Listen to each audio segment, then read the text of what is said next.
After scaling 4 agencies over $1 million a month and helping 550 agents hit $40,000 per month, in this video I'm going to be breaking down why there is one key metric that's important for every single individual agent and agency owner to be focused on to help them exponentially grow. My name is Trey. I'm the owner of Agent Lead Lab. In the past 3.5 years, we've helped 550 plus agents hit $40,000 per month on this channel. I try to talk about the strategies, tactics, and behaviors that you can go out and execute and help you consistently be able to hit your goals and achieve your results.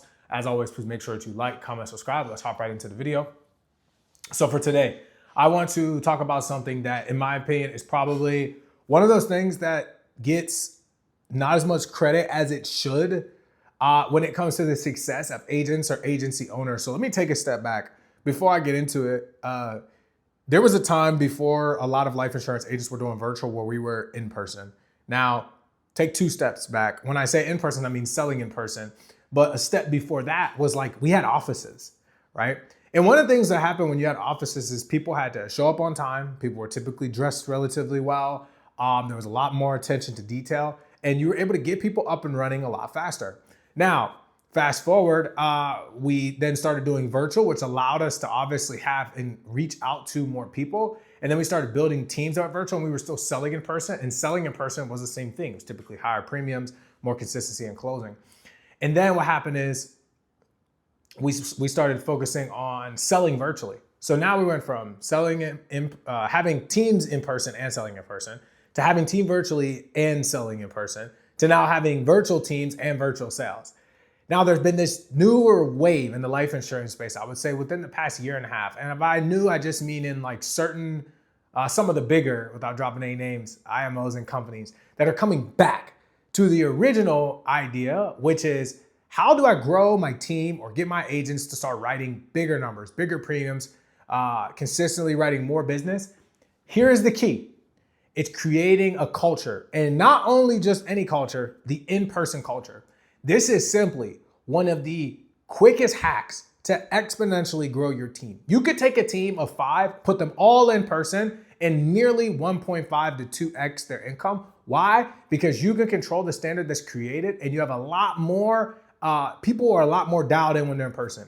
When people are virtual, they're working from home, or they're even virtual offices. They're getting up when they want to. They're going to, do coffee breaks or do whatever. They're showing up whenever.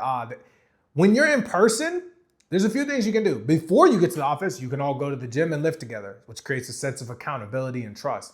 You can then also show up to an actual physical office. Hey, we're gonna be here at 8, we're gonna start at 8:30. We're gonna be here at 7:30, we're gonna start at 8. We're gonna do a training, here's how this is gonna work, here's how this is gonna work. And that allows you to facilitate growth. I've watched teams go from literally doing $200,000, $300,000 a month, $400,000, $500,000 a month. And the moment they get in person, it doubles. Now, here's how I know that this works, and here's why this is super important for you watching.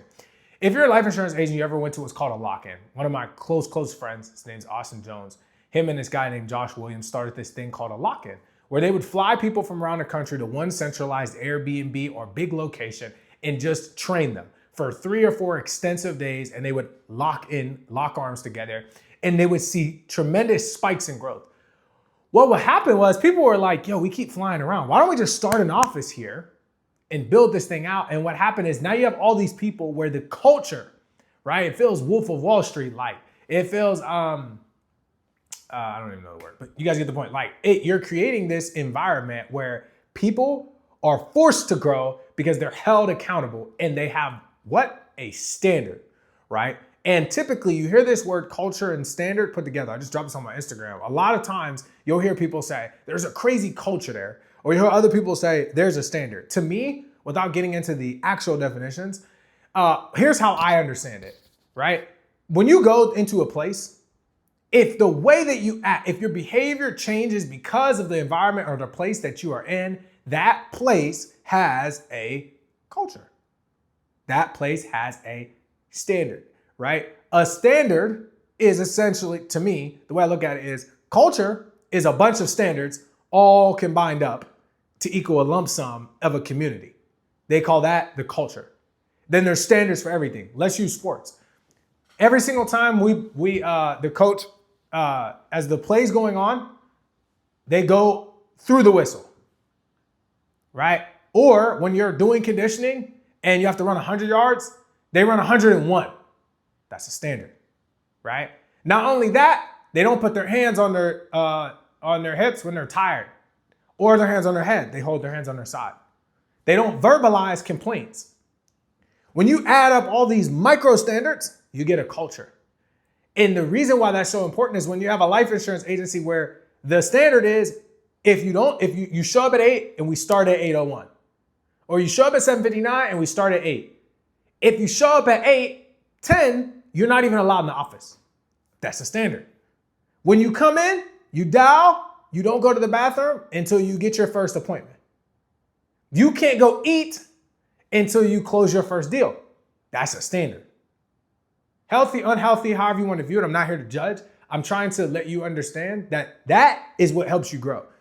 Because you have all these micro standards and then you create a culture. Now, if you're a great leader, right, you can't just say, hey, you're just going to build an office and make more money. Absolutely not. You need to be developing yourself, personal development, focusing on how you can help this team grow. But if you cannot communicate to them to push them to actually grow, it does not matter. Because what you really need is a combination of a leader who takes self-accountability, is willing to actually, audit themselves and wants to grow, and combine that with the reality that they still don't know everything they need to know. And they're willing to push their team to that next level by not diminishing, but empowering them. And by empowering, not to use any fancy words, I literally just mean like, you can do better. I want more for you. When the leader wants more for them that they can see in themselves, then you know you're around or in a good leader. And that leader, the only way they can do that is by creating a standard. And typically, they have met that standard or exceeded it and then set the team to say, you have to do this. This is what we do here. It's super simple. Standard is, this is what we do. This is how we do a thing. This is our SOP, our standard operating procedure. It needs to be met at this level or it's nothing. That is the standard. The reason why I'm harping on this is Friday, I got a notification from my team about somebody we just hired. This is my Filipino team. And they were like, they literally called me up. They were like, this person does not fit our standard. They have to go. I smiled from cheek to cheek. I was like, there it is. There's a standard that's been set by the team to say, this person is not doing what we need to do. They don't fit what we want them to do. So therefore, they're not a good fit for this organization. I have a lot of life insurance agency and agency owners that I personally work with and know the ones that are successful, they have a standard. Now, you may not actually understand it as a standard, but when you walk in, you will use words as like, wow, it feels different here. Wow, they have a culture. You watch them on YouTube or look at them on stage and say, wow, I want to be like them. The reason is because they have set a standard. You don't have a standard. So you just show up when you want. You act in the way that you want to act. You say what you want to say. You don't carry yourself right. You don't dress professionally. You don't model a life that people want to look after, people want to follow, people want to join with. And because of that, you don't have the culture because you don't have these micro standards. You tell people to be here on this time, you show up at this time. You're not prepared when they want you. It's like, dude, you're not even setting the bar for the people that you want, so you can't create that culture. And that is what helps you grow. Why? Because in order for you to get your team from 500 to a million to 2 million, 3 to 4, is that you have created a standard and in reality created a lot of standards that have created a culture that grows and will continue to grow without you. Specifically for the life insurance, it's a little bit different on the business side because there's a little bit more that goes into it. But because you have all 1099 reps and everybody's basically their own little mini business business owner and entrepreneur, all you gotta do is give them the blueprint. It's like mentorship. I've used this in different examples. Being a life insurance agency owner and growing is just who can be the best mentor. The people that grow the fastest, make the most money, are just the best mentors. I don't care how old you are. It doesn't matter. It's simple. When you think about it, you bring somebody in, you're at 140% comp, 145, 130. It don't even matter. You bring somebody in, they're at 100%, 80%, 70%. There's a spread. People are like, oh my goodness, it's a pyramid scheme. No, just check it out. Every business is set up in this way. They're not very transparent about it. The CEO is at the top of the pyramid and you're at the bottom. You're a part of a pyramid scheme no matter where you're at, but that's neither here nor there. Here's my point. The agency owner is the difference between an agency owner and a new agent when they bring you in, right, is that they make the override. The override is in the fact that the ignorance cost that you don't have. right? That's the ignorance tax that you have to pay. You don't know the things that you need to know to be there, or else you would. It's okay. That gap is what you're paying. You go to a paid mentorship, like I pay my mentors. You pay them $50,000, $100,000, $200,000. Some people charge $1 million. Some people charge $10K, $5K, whatever. You pay for somebody to mentor you. That gap is the cost that the ignorance cost that you don't know what you need to know to get to where you need to. So you need to pay for that knowledge for them to tell you what to do, but you still have to go execute it. Because you are still your own individual entity business owner. That's what a 1099 rep is. So if I'm at 140 and you're at 80, that's a 60% spread. I make that money until you make enough money to get there. And when you do, I make no more. So every time you go to get a direct, every time you go to build another leg, all you're doing is just being a better mentor. The person who makes the most is just a better mentor. That's the easiest conceptual way to understand how life insurance works for people that do not know. You are getting paid to be a mentor to mentees who don't know, so you need to show them through scripts, training, systems, leads, back end, how to run admin, how to overcome chargebacks, how to recruit, how to post on social media. You give them the blueprint, they follow you, they go out and execute. Simple. There's really not much else that goes into it as a life insurance agency owner when it comes to how you're getting paid in mentorship. And why that's important is because the ones that win and consistently hit it, they just have created an immense amount of standards. And they create a culture around that so that it continues to grow because now their directs or downlines are the people that are actually teaching. It's simple when you really look at it. I work with all of them. The ones that are successful, they do that. People want to follow them because they're great mentors. You may not be a good mentor, so you're upset that you haven't built your team yet. You need to become a better mentor, and then you will get better mentees who will make more money, who will help you make more money. It all works the same. It's just like being a business owner. You only go as far as your team. It's just like being a coach. Everything is reliant on the team. I don't care who you are. You can make a lot of money individually, but you will make money to a certain extent individually, but you will make significantly more money if you can become a better leader and a better mentor to more people who want to follow you and believe in the mission that you're going after. Period. That's how it works. Especially in life insurance. That's why people like it. Because instead of you having to pay people, right? Hey, pay me $50K, $100K, $200K, $300K, $1 million, excuse me, $1 million to teach you how to grow your business. You come in and I'll just put you direct to me. I'll make the override because I'm essentially going to be teaching you as you make more money and you learn the things you need to know, because obviously the things you need to know and you going out and executing on them will bear you the fruit, because that's all you need is the information and execution to then put those two together in a space like life insurance where literally everyone is considered a lead. You can buy leads for free, run summits, do more micro referral. You can do it all. You get paid from somebody having a social security number and a bank account and being alive. It's like, well, if that's the case, then once you make as much money as me or you grow and have the impact that I do, I no longer make money on you. Just like a mentorship that is for a year, if you do it right and you grow and you hit the income goal you set out for, you don't pay that mentor again. You go find another mentor.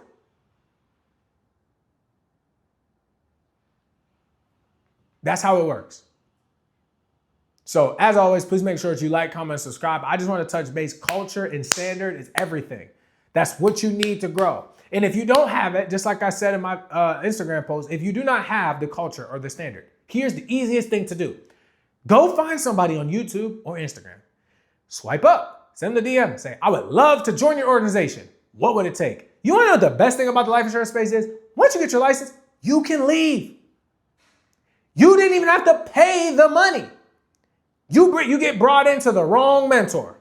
See, the difference is, the beautiful thing and why people make so much money in financial services, when you pay for a mentor, let's say you're running an Airbnb company, you want to get into Airbnb, right? And somebody's like, yo, pay me 10 grand for me to coach you for 6 months, whatever.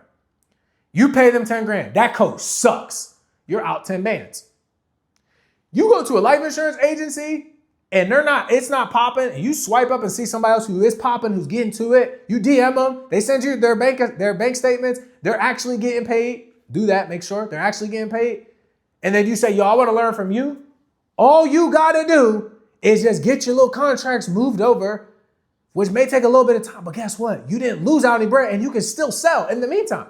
You can still watch their free stuff and go out and execute. They're giving you the game. There is no secret sauce. I've dropped tons of videos. There's no secret sauce. Their secret sauce is in the work And it's in the work.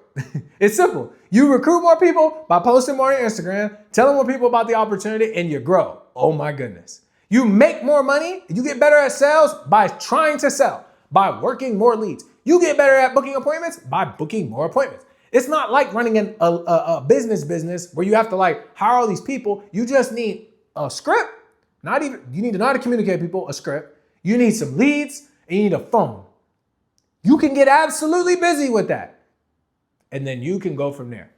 So as always, I had to hop back into it. Make sure that you like, comment, subscribe. I hope this video was helpful. If you're looking for leads, go to leadlabcrm.com. If you're looking to potentially book a call just to ask some questions before you buy leads, go to agentleadlab.com. Do not book a call if you don't plan on moving forward because everything is online. We're not hiding anything. All of our prices are online. We don't have anything secret to offer you. You cannot become a partner with us until you work with us for typically a minimum of 2 to 3 months. So don't try to rush the process. We want to see if you're good and you want to see if we're good. We're not going to waste your time. We don't charge any setup fees. Just get the leads and let's make money. Keep it simple. As always, I'll see you guys next time. Peace.